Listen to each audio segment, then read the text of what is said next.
Metal Jesus, I'm back again with another Hidden Gems video. Now this week I'm going to focus on the PlayStation 2. I'm going to show some games that probably flew under the radar a little bit. Maybe not a lot of people know about them. Now these videos are pretty much just for two different types of people, whether you're starting to collect for the PlayStation 2 for the first time, or maybe you have a large collection and you're just looking for something new and interesting to add to your collection. Either way, I'm happy to share those with you. Let's take a look.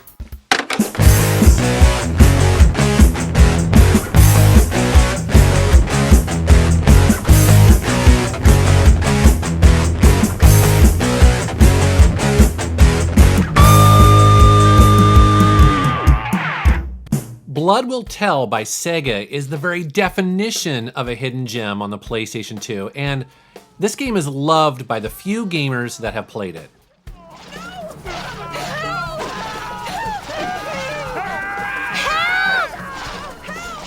This is a really well-made third-person hack-and-slash game with a story written by the guy who created the classic Astro Boy. The game takes place in ancient Japan, and you play a guy who is trying to battle fiends and reclaim the 48 body parts that they have taken from you as a baby. It's a kind of weird concept, but it's pretty awesome. Now, you'd think if you were missing 48 body parts that you would be woefully unprepared for battling fiends, but luckily you have a bunch of mechanical replacement parts. For instance, your arms pop off and you have two swords, or in your kneecap you can shoot off a cannon. Also in your elbow you have a Gatling gun. My sword arms have leveled up. By the way, you may have noticed that this first level is in black and white, and that's because you don't have your eyes yet. This is a total hidden gem for fans of Devil May Cry or Ninja Gaiden.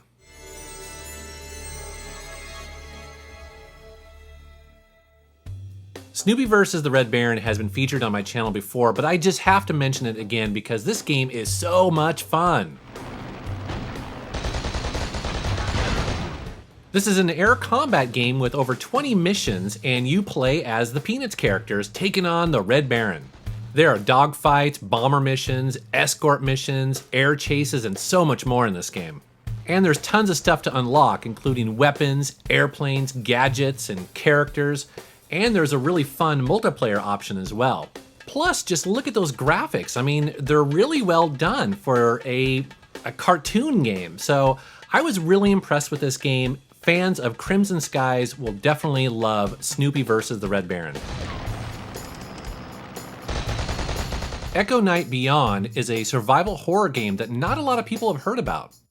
Now, what immediately sets this apart from other survival horror games is that this one is set in the future on the moon after a crash, and you are separated from your fiancé, and it appears that most of the other passengers are dead. Thank you for choosing Global Line for your flight today. As you walk around trying to solve the mystery of the crash and where your fiancé is, you are in the first-person view in a spacesuit looking out through the visor, and you have no weapons. Dies. Everybody dies. You're still here.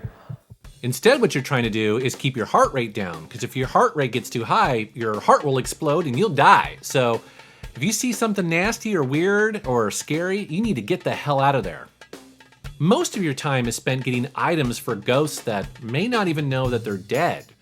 This game kind of feels like a traditional adventure game most of the time, but it's just different enough that I think it's pretty cool, and certainly fans of unusual survival horror games should give it a go. Crimson Tears by Capcom is a game that I'd never heard of before until this past summer when I picked it up at a garage sale for $1, and I have to say, it was money well spent.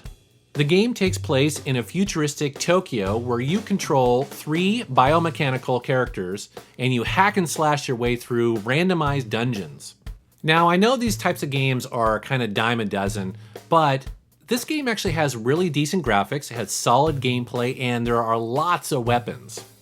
In addition to that, there's a fairly deep RPG leveling up system here, and there's a bunch of non-player characters to talk to, and you typically will advance the story, or maybe you'll buy items or armor from them. Now, I'm not saying this game's gonna win awards or anything, but if you like beat 'em ups and you like a little bit of RPG mixed in, well, you could do a lot worse. Here's a game I think is just super awesome called Micro Machines V4. This game I love. This game is all about racing on the micro level. You play little matchbox cars, and your cars, trucks, your vans, your all sorts of really weird vehicles running through environments that are great, like the beach. You'll be on a tabletop, you'll be in the kitchen, you'll be on rooftops. I mean, it's just nutty. But what makes it is the gameplay. The racing feels really solid. You're really fast, but yet your car is light like a matchbox car, so you can turn on a dime. Plus there's weapons and upgrades. And occasionally, things in the environment will get in your way. Plus there are a ton of things to unlock, and this game has fantastic multiplayer. It actually supports the multi-tap for the PlayStation 2, so 4 people can be on the screen at once and battling it out. It's awesome. You're thinking, Kim Possible? What's the Switch? Really? Yes, really. This game is awesome.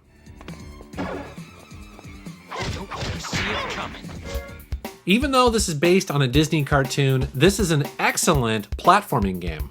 You play the game as characters Kim, Shigo, or Rufus, and you're trying to take on your arch nemesis and save the day.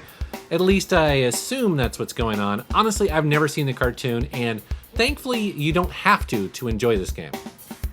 Now, what I love about this game is that there is just rock solid platforming. Plus, there's fun gadgets and weapons, there's great level design, and this game's not too challenging, but it's not a pushover either. I mean, I've almost thrown the joystick a couple times, but yet I will get through the level, and it's really satisfying. Kim Possible What's the Switch is a total hidden gem on the PlayStation 2. If you're a fan of Ratchet & Clank, or maybe even Sly Cooper, you should definitely check this game out.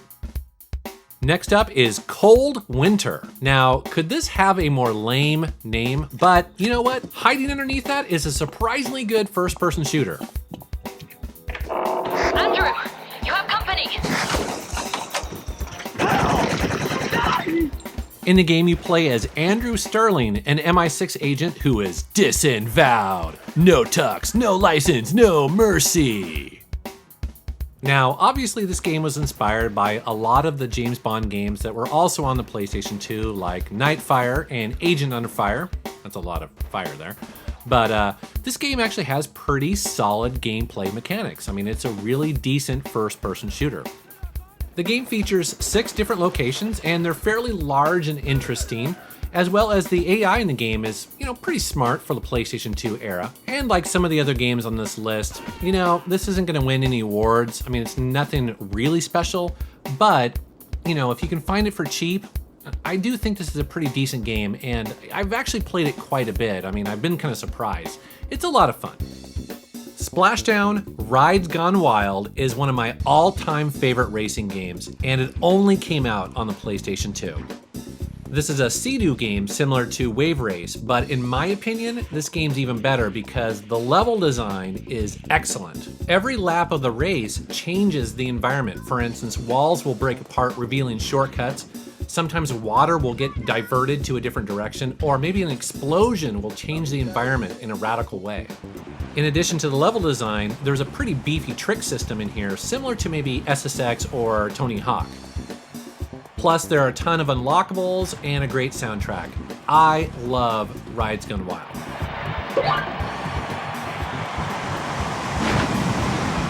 The Shadow Hearts series of role-playing games on the PlayStation 2, in my opinion, just does not get enough love.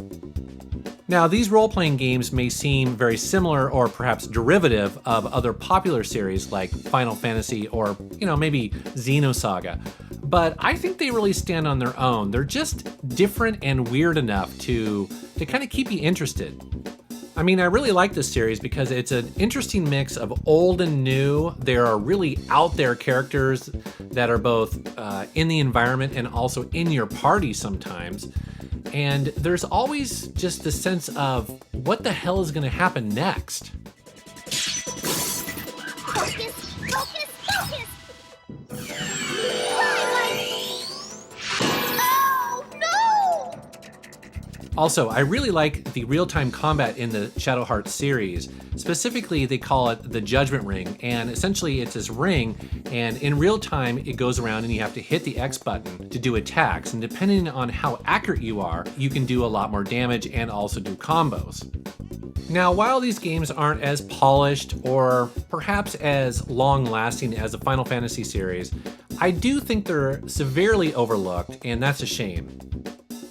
Dr. Muto by Midway is a highly polished and really fun platforming game. You play the game as Dr. Muto, who is a mad scientist that accidentally caused the destruction of an entire planet. Oops. Think of him as almost a grittier Doc Brown from the Back to the Future series. Dr. Muto has a special ray gun that allows him to morph into different creatures like a spider or maybe a gorilla or a fish to get through levels and ultimately save the day. Because he is a mad scientist, of course he would have a bunch of different gadgets to help him along the way. This game has great graphics, it's often hilarious, and it's just really fun. I'm actually not sure why this game wasn't more popular at the time, so if you like platformers, you should definitely check it out. Vampire Knight by Namco is a light gun game that supports the GunCon and GunCon 2.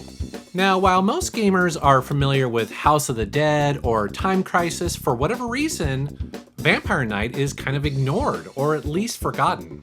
But you know what? This game's actually surprisingly awesome. Who shall live and who shall die?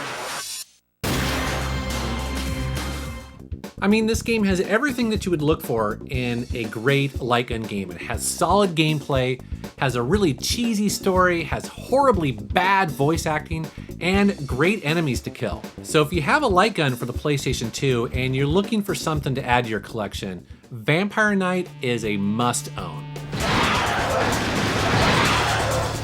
So that's just some of the PlayStation 2 games that I consider to be hidden gems. Now, not all of those were exclusive to the PlayStation, but I thought they were worth sharing, and they're certainly a lot of fun, and if you can find them for cheap, I recommend that you add them to your collection. And you know, there are literally hundreds of great PlayStation 2 games.